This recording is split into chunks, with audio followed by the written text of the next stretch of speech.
Entonces, como mencionaba al inicio, el día de hoy vamos a tener una clase pequeña para introducirnos a los temas de frecuencia.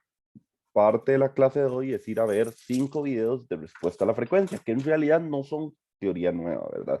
Es teoría que ustedes ya vieron, como por ejemplo, qué es un diagrama de Bode, qué es una respuesta a la frecuencia, qué significa ganancia, qué significa desfase, todo ese tipo de conceptos que ya ustedes los han visto, pero que pues uno sabe que son cosas que se olvidan, ¿verdad? A menos de que se repasen una y otra vez.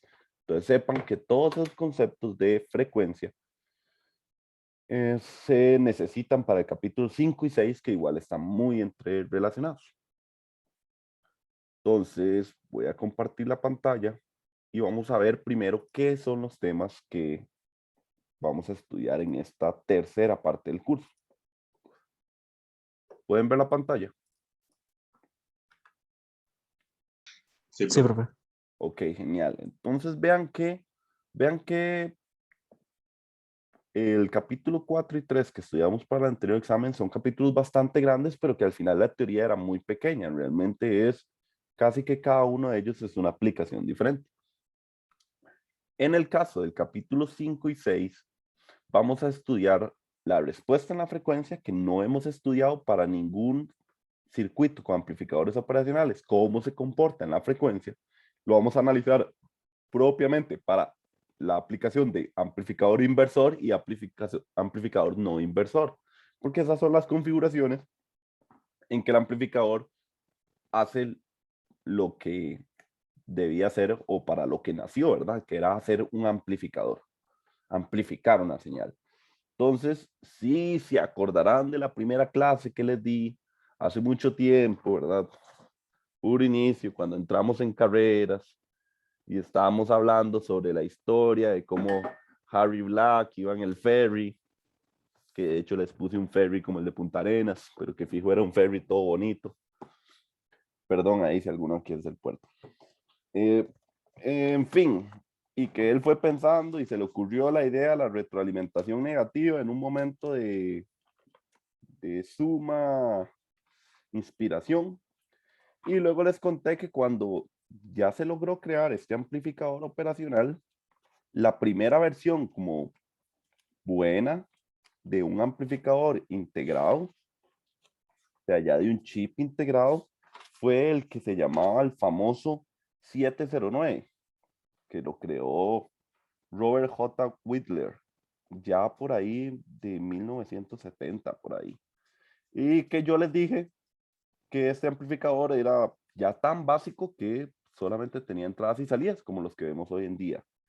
El problema es que necesitaba algo que se llamaban circuitos de compensación, que era un circuito creado con capacitores y resistores para evitar que por estabilidad todo el circuito se destruyera y que este 709 tenía tantos problemas de estabilidad que solía explotar, literalmente, o sea, solía autodestruirse. Entonces era un gran problema para los ingenieros de esa época. Y que ya después vino su versión más nueva, que es el 741, que ese ya era excelente. Y lo que tenía en especial era algo que se llamaba compensación interna. Es decir, en algún punto dentro del amplificador que no habíamos analizado en la etapa de potencia realmente, ¿se acuerdan? Tenía 3 etapas el amplificador, la diferencial, la de potencia, perdón, la etapa diferencial, la de ganancia y la de potencia. Y este elemento nuevo interno de compensación estaba en la etapa de ganancia, perdón, dije potencia, pero era la etapa de ganancia, que es la intermedia. Y entonces ahí es donde nos preguntamos, ok, ¿cómo introducirle algo por dentro al amplificador dentro de las configuraciones que ya estudiamos pudieron hacer que el amplificador dejara de explotar?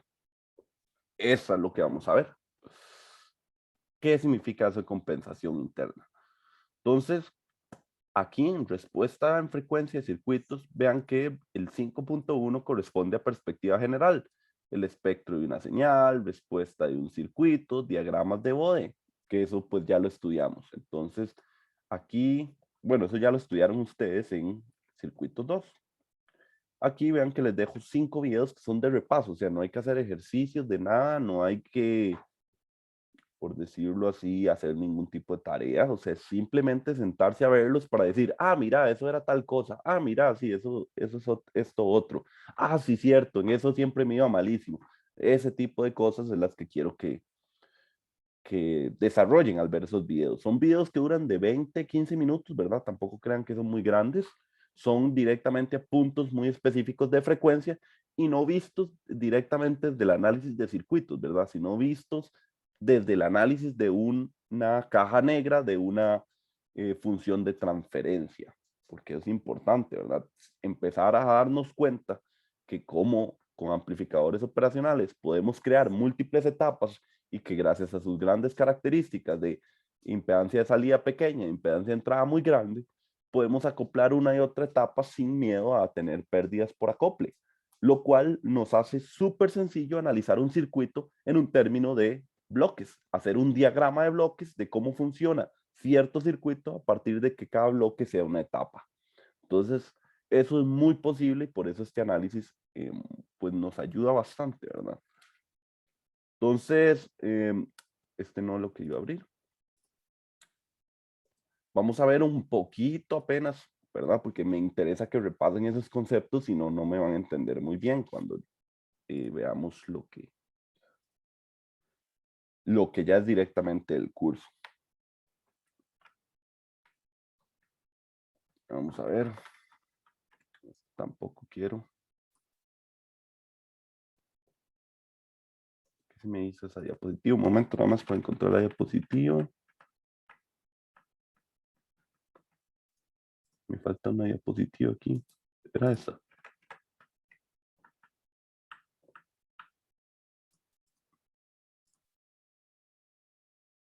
Un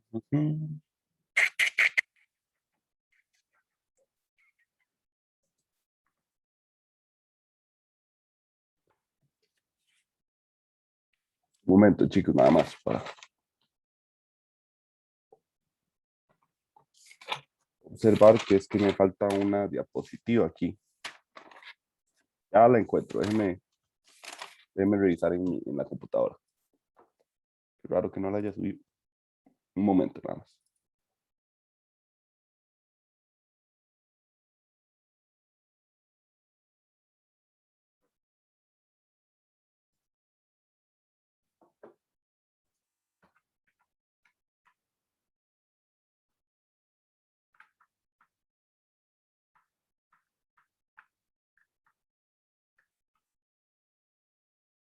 Me hace falta la clase 17. Un momento, chicos, ya casi lo solucionamos. Porque esa clase 17 es importante, es la de hoy.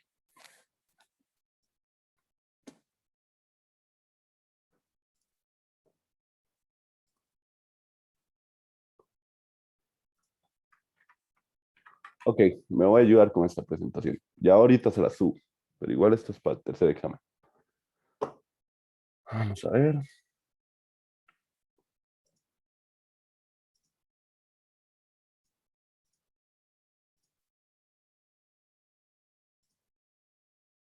Ok, entonces, como les mencionaba, entonces teníamos el amplificador operacional y teníamos pues sus famosas 3 etapas, ¿verdad? La etapa amplificador diferencial,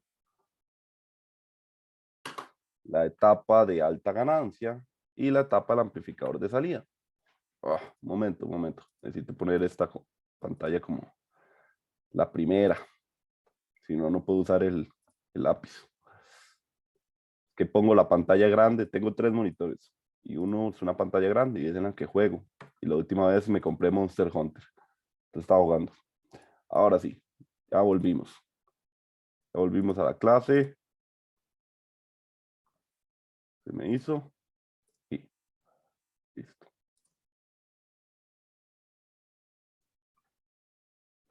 Ok, ahora sí.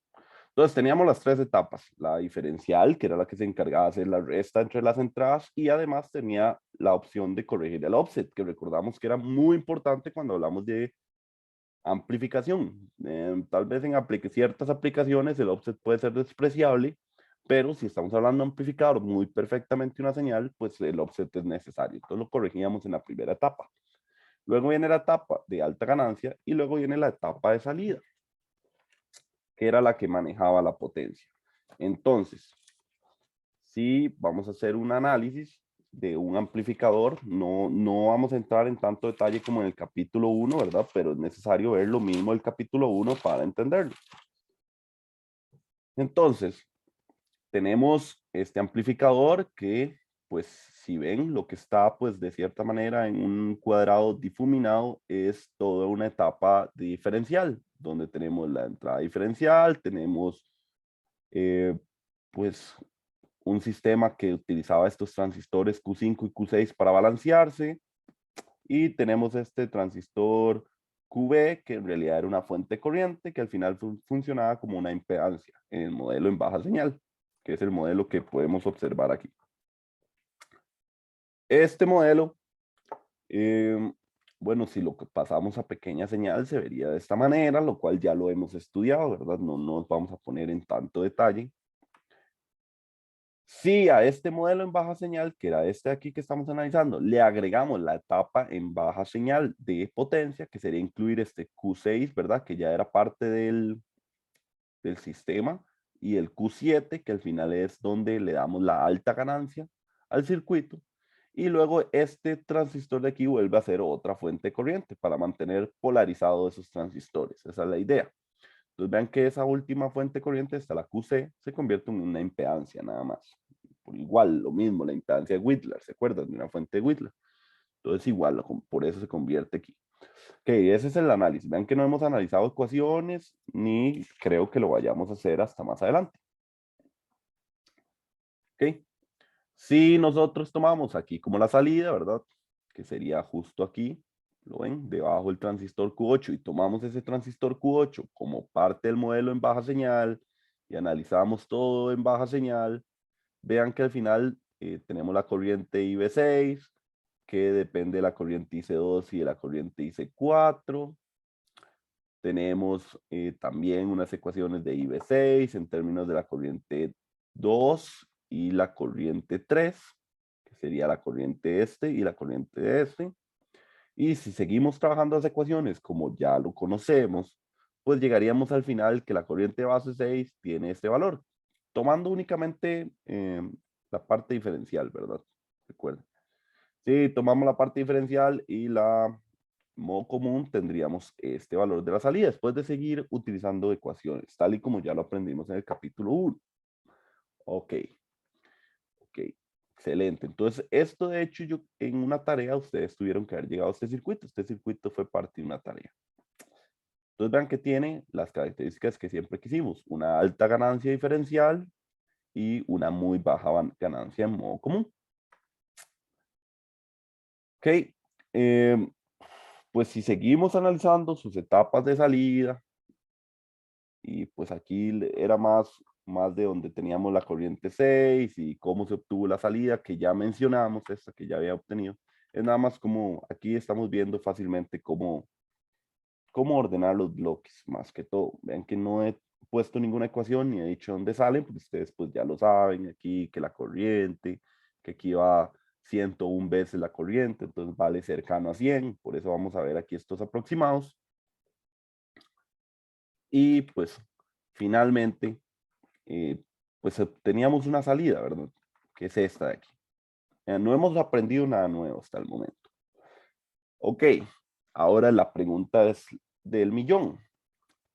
¿Esta salida depende de la frecuencia? Pregunta para ustedes.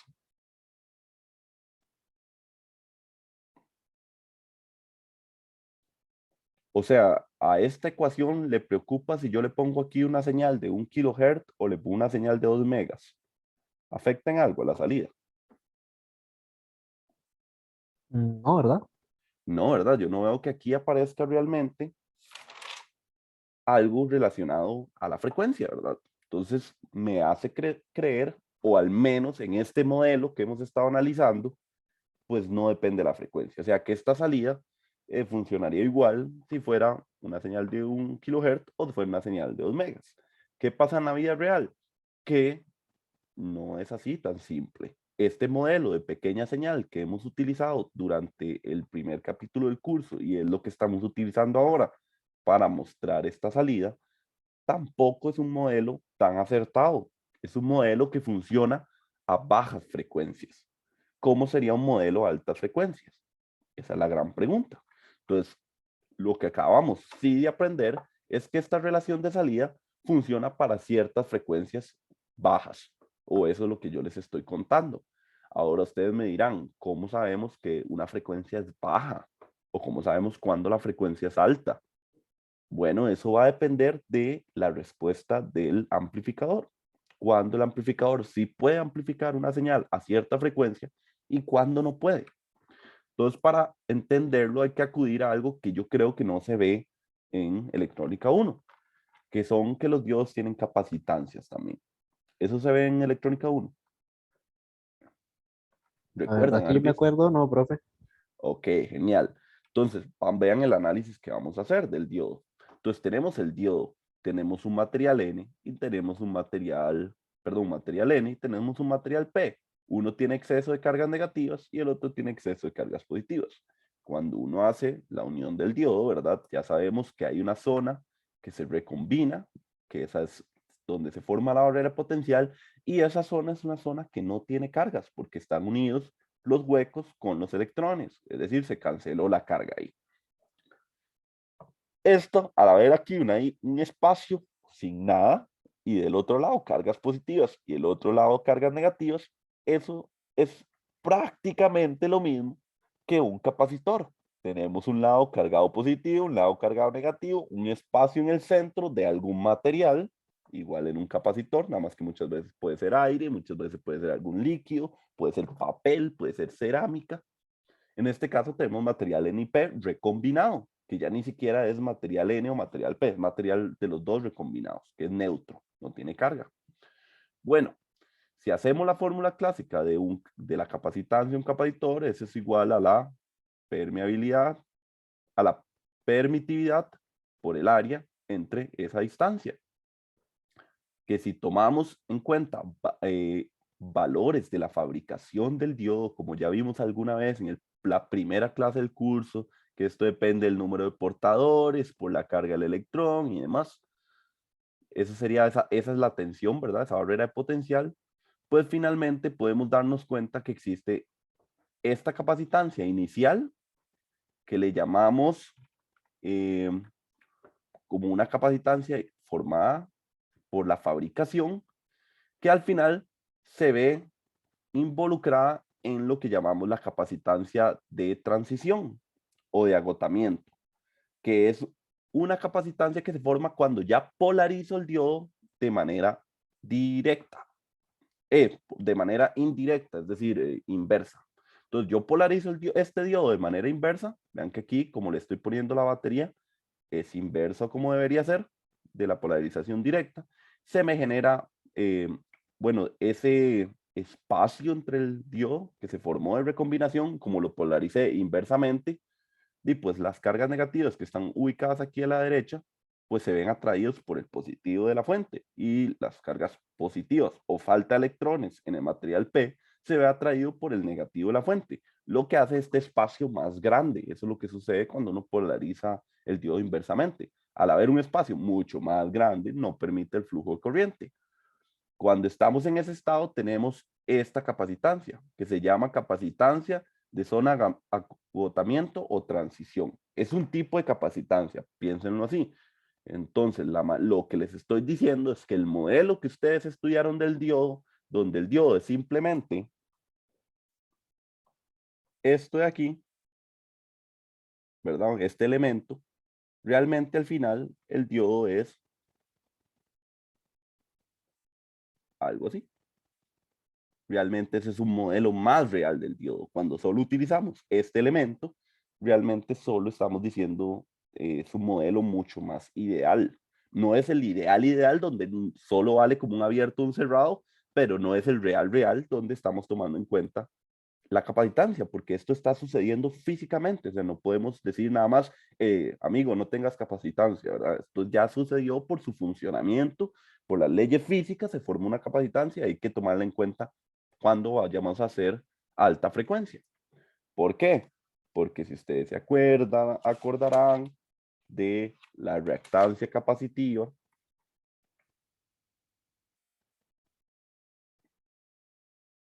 Esta reactancia capacitiva a altas frecuencias, cuando esto es muy alto, y pues esto va a tender a ser muy bajo. Y ya vamos a ver que si esto está en paralelo, recuerden, si yo pongo en paralelo dos cosas, uno, que tenga una impedancia muy grande a la par de algo pequeño, me da exactamente lo pequeño, que es lo que pasa a bajas frecuencias. A bajas frecuencias esta reactancia vale muy grande. Entonces, dice, esta reactancia es muy grande, este capacitor es como abierto, entonces lo podemos ignorar. Pero cuando estamos a frecuencias muy altas, esta, voy a decir, se parece a cero o se parece a un valor muy bajo. Al ser un valor muy bajo, ya no podemos hacer ese juego de que cuando tenemos una impedancia muy alta, en paralelo de otra impedancia, me da exactamente la chiquitita. Ahora, si las dos son chiquititas, me altera el comportamiento. Eso es a lo que quiero llegar.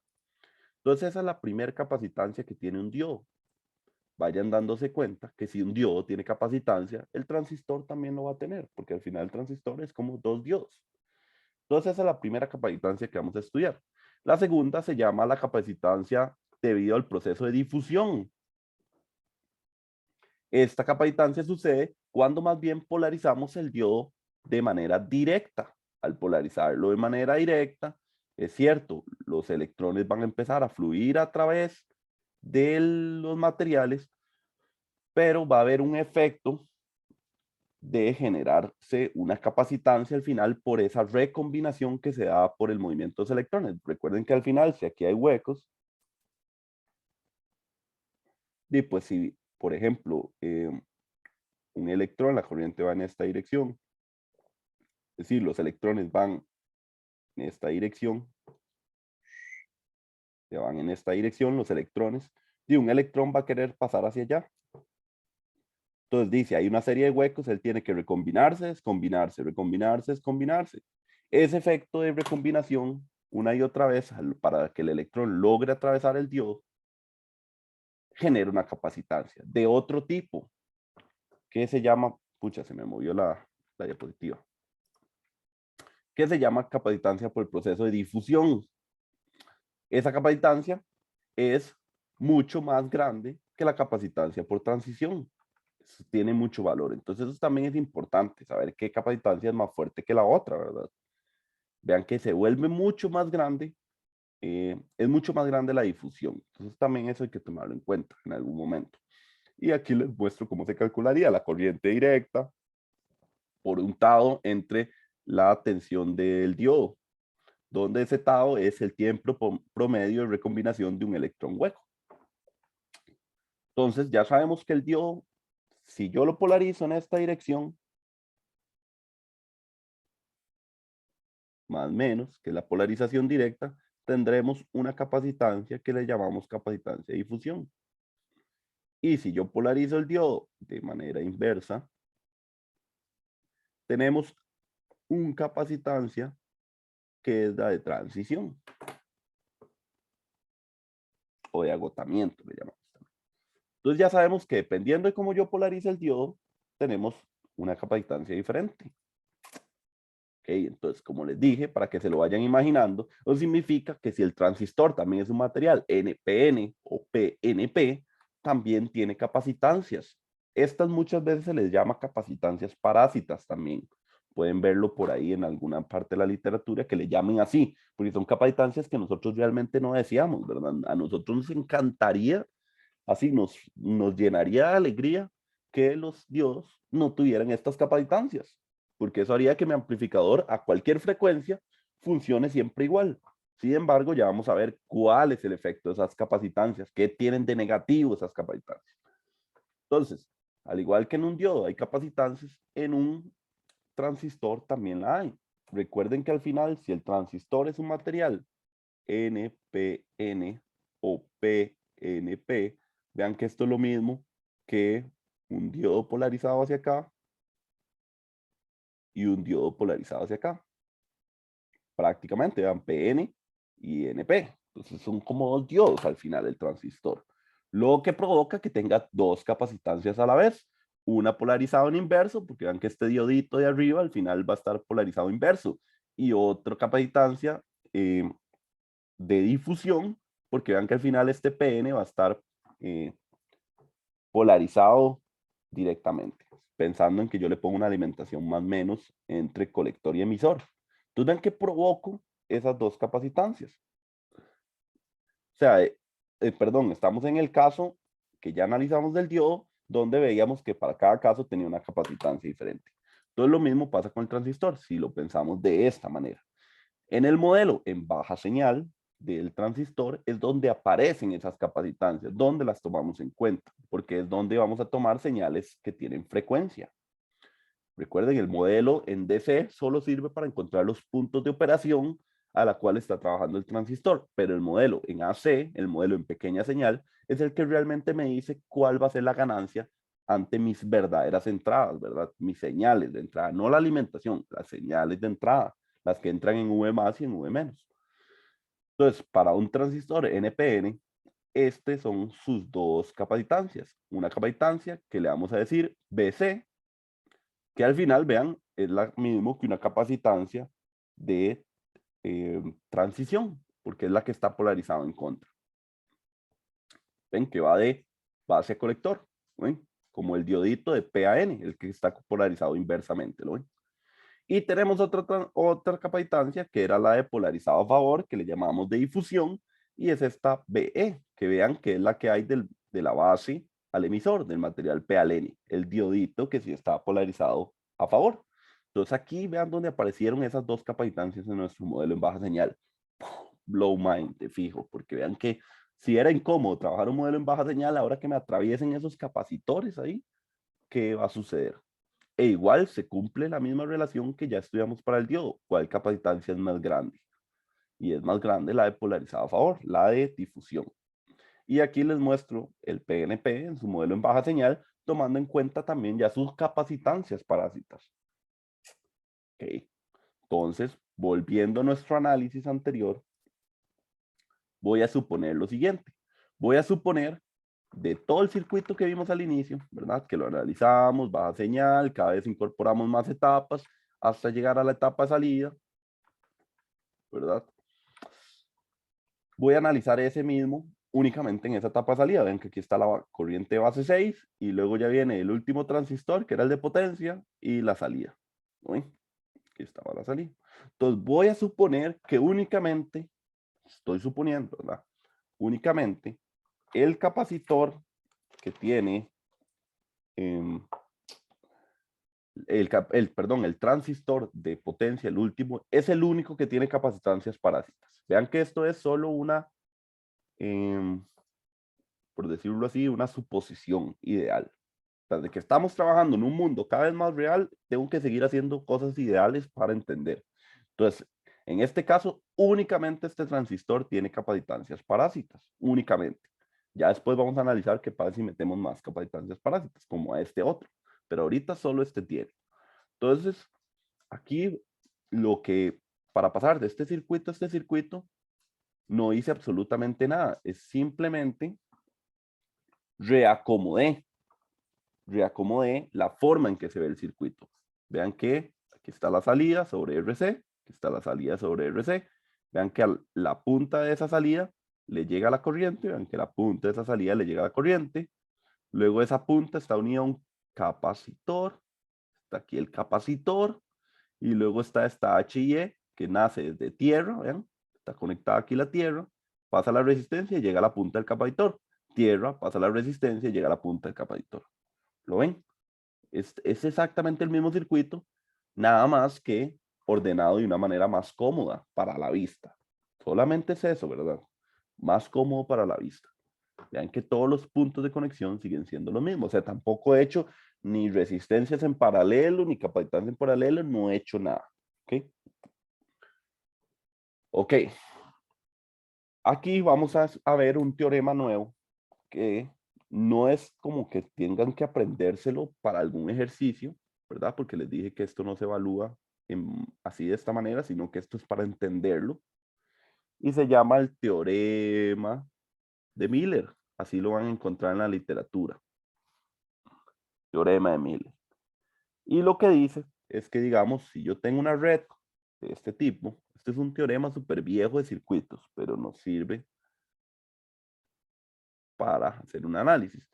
Que yo tuviera una red de este tipo, donde aquí tengo yo V1 y aquí tengo V2.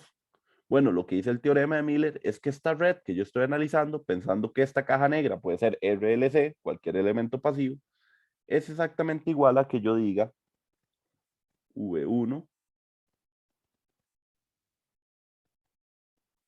una fuente. Vean que esto es un modelo, ¿verdad? Bueno, cierro aquí a V1.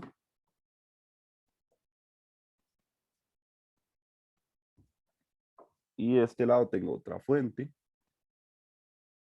otra impedancia.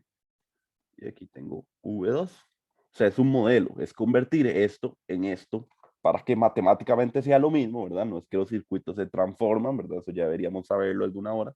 Y esto es lo mismo que V2 y esto es lo mismo que V1. O sea, eso es más un modelo que me permite analizar mucho más sencillo mi red. Entonces vamos a aplicar el teorema de Miller justo aquí. Esta sería esta impedancia y esta tensión de aquí sería V1 y esta tensión de aquí, que es VO, sería igual a la V2. Entonces, aplicando ese mismo teorema que acabo de mostrarles, o sea, si quieren ver por qué esto es igual a esto, pues los invito a que busquen teorema de Miller, por eso les doy los nombres. Ustedes nada más me van a creer que es cierto, para no perder tanto tiempo en eso. Y si aplico el teorema de Miller ahí está el teorema de Miller, separo esa red en esas dos componentes, donde vean que aquí está V2, que V2 es Vout, entonces lo pongo aquí Vout, y aquí pongo VB7, que es la tensión que había en este nodo, ¿lo ven? La VB7. Entonces vean que es un modelo que me permite tener dos redes de circuito y ya no una sola, lo cual me facilita para hacer análisis matemáticos. Entonces, si analizamos la red 1, que sería esta red de aquí, vamos a ver si es esta es la red 2, esta es la red 1. Entonces, analizando la red 2, tomando en cuenta, acuérdense esto, que es la impedancia del capacitor al final, tomando en cuenta su J. Nosotros debemos observar de aquí, digamos, aquí pasa una corriente. Aquí lo que él hizo fue un teorema de Norton, ¿se acuerdan? Thevenin y Norton, ¿se acuerdan de circuitos 1? Que eran como exactamente lo mismo, nada más que yo podía expresar una fuente con una impedancia en forma de una corriente con una impedancia en paralelo. Es exactamente lo mismo, eso también es de circuitos 1, es un cambio que estoy sucediendo aquí, ¿lo ven? En vez de poner una fuente de tensión en paralelo con una impedancia, puedo poner una fuente corriente, perdón, una fuente de tensión en serie con una impedancia, puedo poner una fuente corriente en paralelo con esa impedancia. Entonces ese fue el otro truco que hice, para que me quede aún más sencillo analizar. Ok. Igual no hemos tirado ecuaciones, vean que todo lo tenemos sencillito. Y aquí este valor de esta corriente salió por el teorema de Norton, ¿verdad? Y la impedancia es la misma para el teorema. Ok. Entonces, esto es lo que va a suceder aquí.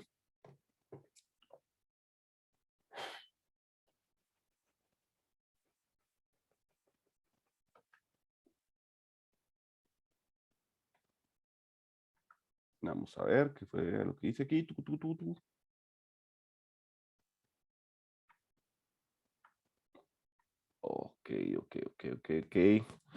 Ok. Entonces, vamos a hacer las siguientes suposiciones. Vamos a hacer estas dos suposiciones. Vamos a suponer que la corriente de esta fuente va a ser mucho más grande que la corriente aquí. Y también vamos a suponer que esta impedancia, que era la RC, una impedancia que teníamos ahí en el circuito, va a ser mucho más grande que esta impedancia en paralelo. Que vean que al final está en paralelo. Si hacemos esas dos suposiciones,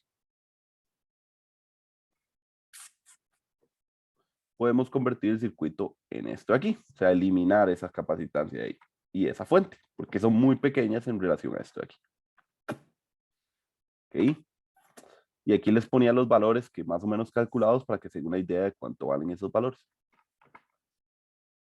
Ok, eliminando eso nos queda más sencilla la red, porque entonces ya nos queda que la salida VO sería esta corriente por esta resistencia, que sería R'C por 50 IB7. Qué sencillo. ¿Para qué me quiero esto tan sencillo? Porque ahora que yo sé cuánto vale VO, yo sé cuánto vale esta fuente aquí, que vale exactamente lo mismo, que son el mismo VO gracias al teorema de Miller. Ok.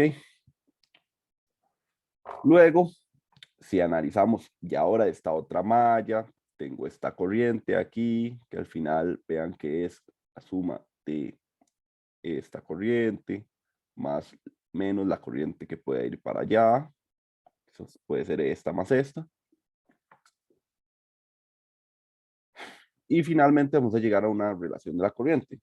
O sea, estas ecuaciones son las de hacer las mallas aquí. No voy a perder tanto tiempo en eso. Ahí están. No es tan difícil. Ok, llegamos a esa corriente ahí. Esa corriente, vean que ahora sí tiene incorporado ese término de la capacitancia por algún lado.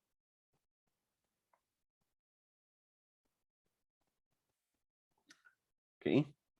Y luego vean que aquí esta salida sigue dependiendo de IB7. Entonces nosotros, nuestro objetivo, para poder saber cuánto sería esa salida, tomando en cuenta esas capacitancias que nunca hemos tomado en cuenta, necesitamos encontrar cuánto va a valer esta IB7. Y vean que apenas tenemos esta ICB. Entonces, si hacemos más álgebra, que es lo que nos fascina a los ingenieros, vamos a darnos cuenta que esa corriente IB7 vale exactamente esto por la tensión VB7. Aquí hacemos estas relaciones para darnos cuenta más o menos cuánto valen esas capacitancias, para que tengan un valor para el ejemplo, pero realmente nada más darles un valor, porque acuérdense, necesitamos encontrar esa corriente IB7 en términos de las capacitancias. Entonces, para darles un valor numérico, si ya esta corriente, ¿ven? Aquí está la corriente base 7, es VB7 entre H y E7, ¿verdad? Que la tensión que hay aquí, ese VB7, vean que está aquí en la fórmula. Entonces, finalmente, esa ICBC va a depender de la corriente IB7. Si ya despejamos la corriente IB7 y la metemos en la fórmula de salida, vamos a llegar a esto de aquí, que es que la salida sea 4.38 por 10 a la 6, que era la ganancia, por el V diferencial, entre todo este término. Esto fue lo que salió extra de analizar esa capacitancia parásita. Recuerden, esto no es que así se hacen los ejercicios del examen, estamos demostrando algo para que ustedes entiendan por qué es que pasa eso. Entonces, vean, grábense bien esta salida.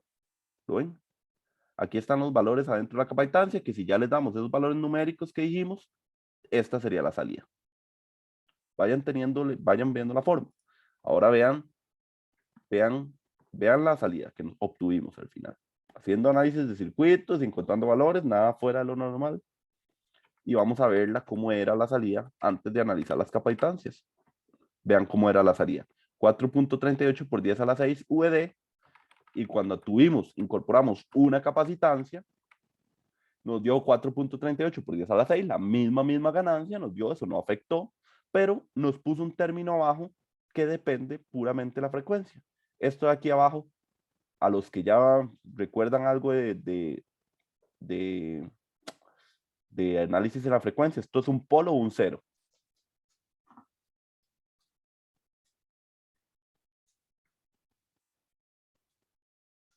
¿Se acuerdan? ¿Se acuerdan de respuesta a la frecuencia? Que si nosotros si tomamos esto como si fuera S, tendríamos 1 más S sobre un valor de frecuencia. En el denominador se le llamaba un polo. Y si en el numerador de mi función de transferencia yo tenía un 1 más S sobre F, eso se le llamaba un cero. ¿Se van acordando? ¿Sí recuerdan eso? Conceptos de circuito 2. Dígame algo, alguien. Sí, Más o menos sí recuerdo algunas cosas de lo de la frecuencia, pero específicamente eso, lo del polo y lo del cero, no lo recordaba en este momento. Ok, y el otro compañero que dijo que sí se acordaba un poquito. Pero sí, eso se toca bastante en control. Ah, que en control se toca bastante, sí es cierto. Nada más que control es un curso más avanzado que electrónica 2, o son de iguales, ya no me acuerdo. Bueno, yo a control me costó tanto que lo veo como siempre el enemigo final del juego. Pero bueno, creo que control es un poquito más al final, entonces por eso no quería mencionarlo. Pero sin control se analiza demasiado, porque recuerden que en control uno analiza puras funciones de transferencia. Entonces, esto se analiza en la frecuencia, hay polos y ceros. Los polos tienen un efecto en la frecuencia y los ceros tienen un efecto diferente, contrarios. ¿Para cuáles efectos van a tener? Eso lo van a ver en los videos. Pero vean, lo que yo quiero que analicen es que al tomar en cuenta la capacitancia parásita, vean que la ganancia no cambió, pero sí me apareció un polo que tiene un valor de frecuencia. Que vean que esta frecuencia es una frecuencia angular, ¿verdad? Pero es 555 kiloradianes entre segundos, digamos. Ok, entonces vean que al tomar en cuenta la capacitancia parásita, lo que hizo fue que mi salida sea la misma ganancia, pero tiene un polo ahí. Bueno, los polos tenían un efecto de decaer la ganancia una vez que uno supera esa frecuencia. Eso es lo que tiene. Y si lo recuerdan bien, según lo que dijo Bode, un polo de orden 1, vean que este es un S a la 1, no es un S a la 2, un polo de orden 1, tiene un efecto que a partir de que superamos esa frecuencia empezamos a caer 20 decibeles por década. Eso es lo que decía Bode. Esos 20 decibeles por década tal vez le suenen en la cabeza a alguno de ustedes, porque eso también lo vieron en circuitos 2. Y finalmente, eh, eso es lo que obtuvimos, digamos, de ponerle un único eh, transistor con eh, capacitancias parásitas. Obtuvimos un polo. ¿Qué pasa si ahora ya no solo a este le ponemos capacitancias parásitas, sino también le ponemos capacitancias parásitas a este? Okay, si volviéramos a hacer todo el análisis, o todo el mismo trucos que hicimos, aquí nada más les enseñé los trucos, porque ni vimos la álgebra, no era necesario, nada más ver qué trucos utilizaron para analizar eso. Si hacemos los mismos trucos, pero ahora tomando en cuenta las capacitancias de este otro elemento, es decir, una CBE y una CBC, igual aquí, de aquí vendría una CBC y de aquí arriba vendría una CBE, lo que obtendríamos sería esta otra salida, donde vean, la ganancia vuelve a ser la misma que obteníamos cuando no tomamos en cuenta capacitancia, pero ahora apareció otro polo. Pero vean qué interesante, apareció otro polo con otra frecuencia W muchísimo más grande, ahora es 28 megaradianes entre segundos. Ya vean, ahora es una frecuencia, o sea, meterle otro polo más adentro del amplificador, yéndonos de adelante hacia atrás, apareció otro polo de muchísima más alta frecuencia, haciendo el mismo análisis. ¿Ok?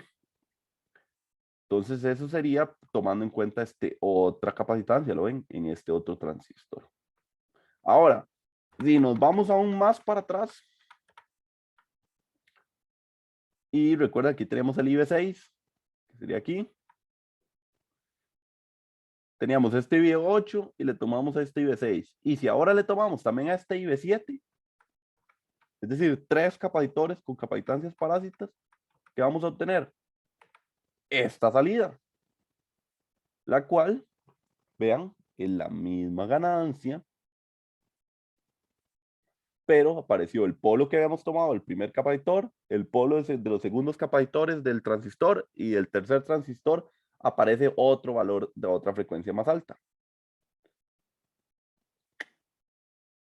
Ok, que si vean que esto les dije, W era igual a 28 megaradianes. Bueno, si esos polos, en vez de estar en radianes, los pasamos a frecuencia, porque recuerden que W es igual a 2pi por F, podemos tener también los polos de una vez en frecuencia. Estos serían 88 kilohertz, esto sería 3,34 megahertz, y este polo estaría en 4,46 megahertz. Ok, ¿qué aprendimos? Que cada vez que yo tomo nuevas capacitancias parásitas, o sea, cada vez que tomo un transistor nuevo como real, aparecen más capacitancias parásitas de cada vez, entre más adentro o más atrás esté yo del transistor, más dentro del amplificador operacional, más altas esos polos. Más altos son las frecuencias de esos polos. Finalmente, este análisis, pues es un poco complicado, ¿verdad? Esta ecuación ya se ve pues como una ecuación de verdad, vea, tiene cotas, tiene algo que depende de la frecuencia y tiene la ganancia súper alta. O sea, ven que cada vez se volvió más complejo la simple salida diferencial. Y vean que aquí estamos analizando únicamente la ganancia diferencial, ¿verdad? Entonces, esto fue súper complicado y matemáticamente, por eso ni siquiera lo vimos, porque es difícil de obtener. Entonces, ¿qué se le ocurrió a nuestro amigo Hendrik Alfred Vogt? Bueno, como yo les mencionaba en la primera clase del curso, a él se le ocurrió analizar esto de manera gráfica. Cuando él dijo, ok, lo mejor es que en vez de intentar buscar matemáticamente cómo solucionar esto, para que estas frecuencias no me hagan ningún efecto extraño en mi amplificador, porque aún ni siquiera hemos visto qué efecto genera tener estos polos, solo hemos visto que aparecen. Bueno, él diseñó un método gráfico a través de analizar los polos de mi amplificador y además de analizar la ganancia que tenemos, cómo se comportaría ese circuito, si ese circuito se haría inestable o no, si ese amplificador operacional se haría inestable o no. Eso es lo que él observó. Y lo que él le enseñó fue las famosas gráficas de Bode, donde vean que esta es la misma relación del amplificador operacional. Él dijo, ok, después de hacer experimentos, cada vez que hay un polo de primer orden, justo a esa frecuencia, empezamos a tener una caída en la potencia o en la magnitud de la ganancia de 20 dB por década. Vean que justo aquí, si esto está en megahertz, esto de aquí es aproximadamente 0.1 megahertz, o sea, esto es 100 kilohertz. Este 0.1 es 100 kilohertz, vean que está en megahertz la escala. Y vean que más o menos aquí, donde están los 88 kilohertz, la ganancia ya no es la misma. Esta ganancia aquí de aproximadamente 121 decibeles es 20 logaritmo de 4,38 por 10 a la 6. Si hacen eso, les da aproximadamente 134 dB, por ahí anda. Que Bode, dentro de sus estudios, pues se dio cuenta que era mucho más fácil analizarlo con escala logarítmica y con escala en dB. Por eso siempre los diagramas de Bode o las respuestas en frecuencia, incluso en los simuladores, los van a ver que les obtiene en el eje Y dB y en el eje X frecuencia en logaritmo. Es muy común, porque Bode se dio cuenta que era más sencillo de ver. Entonces vean que todo este tiempo, hasta los 88 kHz, que es donde está el primer polo, la ganancia del amplificador es constante. ¿Qué quiere decir eso? Que durante de aquí para atrás funciona nuestro primer modelo, que sería el modelo que no llevaba capacitancias, porque eran modelos donde esas reactancias capacitivas valían muy alto. Entonces, como estaban en paralelo a algo, las podía eliminar yo. Como valían tan alto, y recuerden, si yo hago el paralelo de algo infinito con algo de 100, me da 100 otra vez. Entonces esa es la idea. Por eso no afectan en este periodo.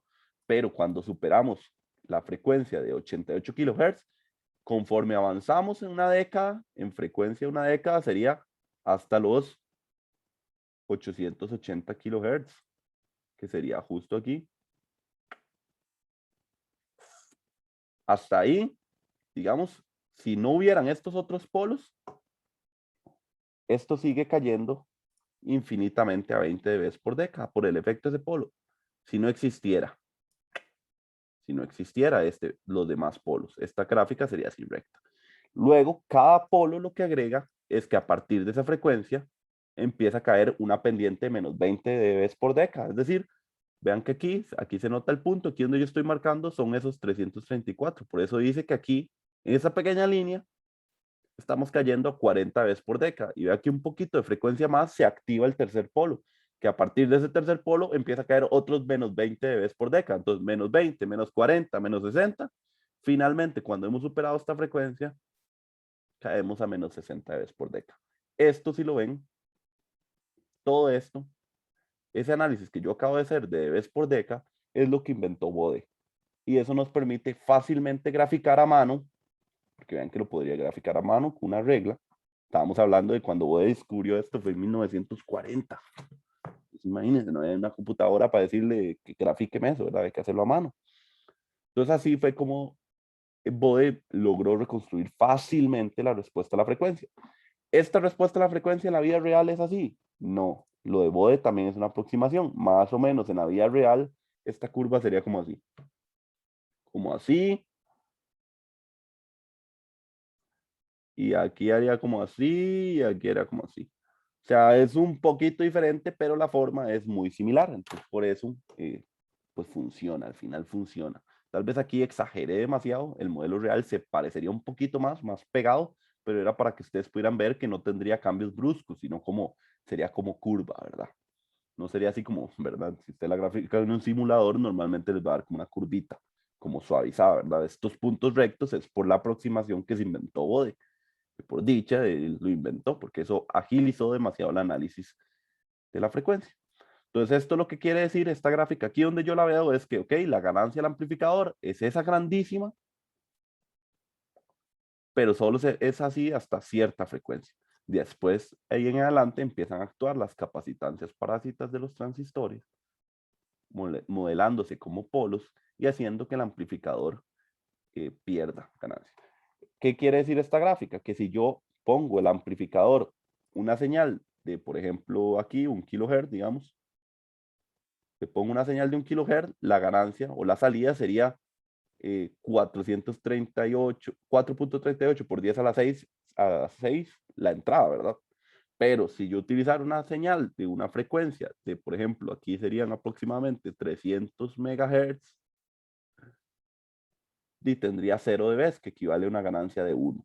Es decir, no me amplificaría absolutamente nada ese amplificador. A pesar de que yo cierre el lazo y haga loco o lo deje abierto, ya esta sería la ganancia del lazo abierto del amplificador. O sea, ya no, aunque yo le ponga una señal de 300 MHz y su ganancia sea esta, como estoy a tan altas frecuencias, se afectan los polos y hacen que en realidad el amplificador no amplifique nada.